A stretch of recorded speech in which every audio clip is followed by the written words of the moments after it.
Good morning. Welcome to my channel and welcome to these dirty hands. They've been hard at it. They've got gesso on them. They've got moulding paste on them. They've got inks, tea dyes. I've still got one more thing to do on this. But at the moment, what I'm doing is showcasing this beautiful DigiKit I bought. It's called Curious Steampunk. If anybody wants to know details about the designer, please let me know, and I will under comments.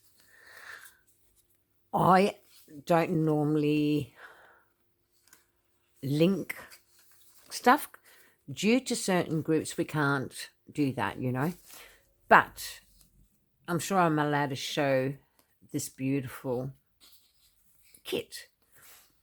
It's Curious Steampunk. And I just think the elements are just absolutely gorgeous. So what I decided to do with it is basically cut it all out. And I sewed around the pages, because normally when I do a kit, I print on Photomat and I do not tea dye them at all. I will normally just ink around the edges but leave the designer's work alone. I also make copies so I can tear at the kit. Everybody knows I'm a tearer, so I do tear at the kit. How beautiful are these pages? Like, really, really gorgeous. So I've already sewn around the pages, as you can see. They're not stuck down yet because I do not know which order I would like to bring them in. I'm still designing. I'm thinking more along the lines of 8 signatures. You will not see the cover for this till I've completed it. That is really important to me, as this I'm hoping to create something totally different with my work. I've not worked with steampunk before, but these images are gorgeous. Like I said, I do print out on coffee or tea stain pages and I cut into it. These I will do, no doubt, make tags, whatever. But they're gorgeous. It's a gorgeous, gorgeous looking kit. I've printed out a couple of pages of it just to show you what it's like on tea stained. So remarkably, you have got a really good colour. But like I said, I still prefer to print out on Photomat paper. These are some of the pages. I've been working on them all morning and I thought I'd come on and show you what I did. See the back side of them, you will notice these have been done the way Jar does them. And she's on YouTube. You'll find her under the name of Medieval Mirage. You will find Curious Steampunk under Lavender Blue Shop. How cool. How cool. This was fun working on these pages, and honestly, like, it's magical. Now all this is, all I've done is used cream paint mixed with gesso, and then I stenciled around and it came out really nice. And then I splashed them with black to match the ink. So this is mainly gesso. I'll also be using pages that are plainly stained, because we've got to have stained pages. So they're the pages. I mean, how cool is that going to look in the journal? How cool is that going to look? So basically, I'm just showing you a process of how I work my pages.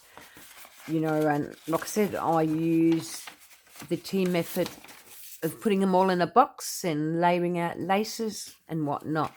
Here I decided to do some inking.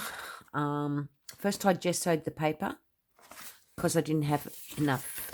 I didn't have enough pages to do what I wanted. So gesso always does the trick. So this is just basically drawing paper, but it's thick enough to have been able to cop the treatment it's copped from me. So I gessoed both pages in the mix of the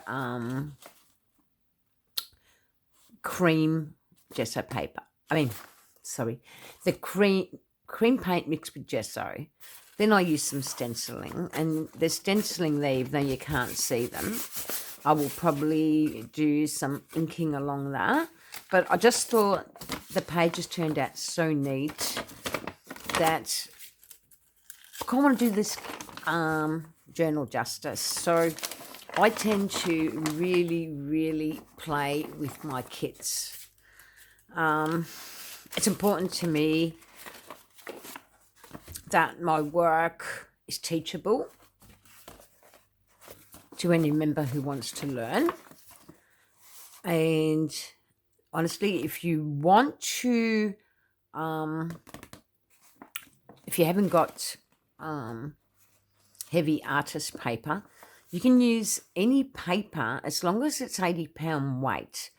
I think it's 80-pound weight, yeah. 80-pound weight, and what you do is you completely gesso. And if you like, you can mix a bit of paint with it. This is not paint. This is sprays that I used for this. And there's all sorts of, like you can't really see it, but there's all sorts of patterns running around these pages that I played with. So that's me today, you know, just playing. Like sometimes it's actually gotten thicker from all the stuff I put on it. But I don't know if you can see it, just nearly got a hole in it. That's where you've got to be careful. Just make sure that you let your gesso dry. Now, normally I use cheap gesso. I'll find it here.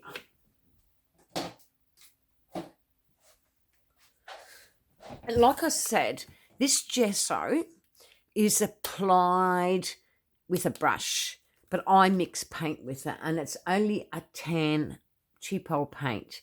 That's my moulding paste I use, and I use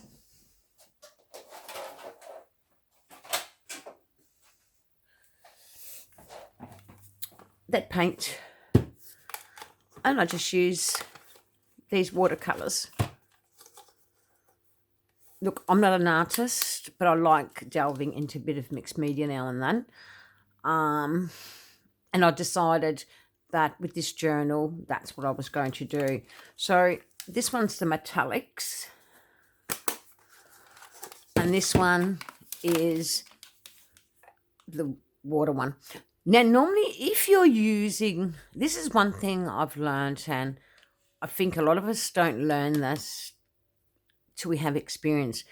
When you're using watercolors, please be mindful that you give them a spritz of water,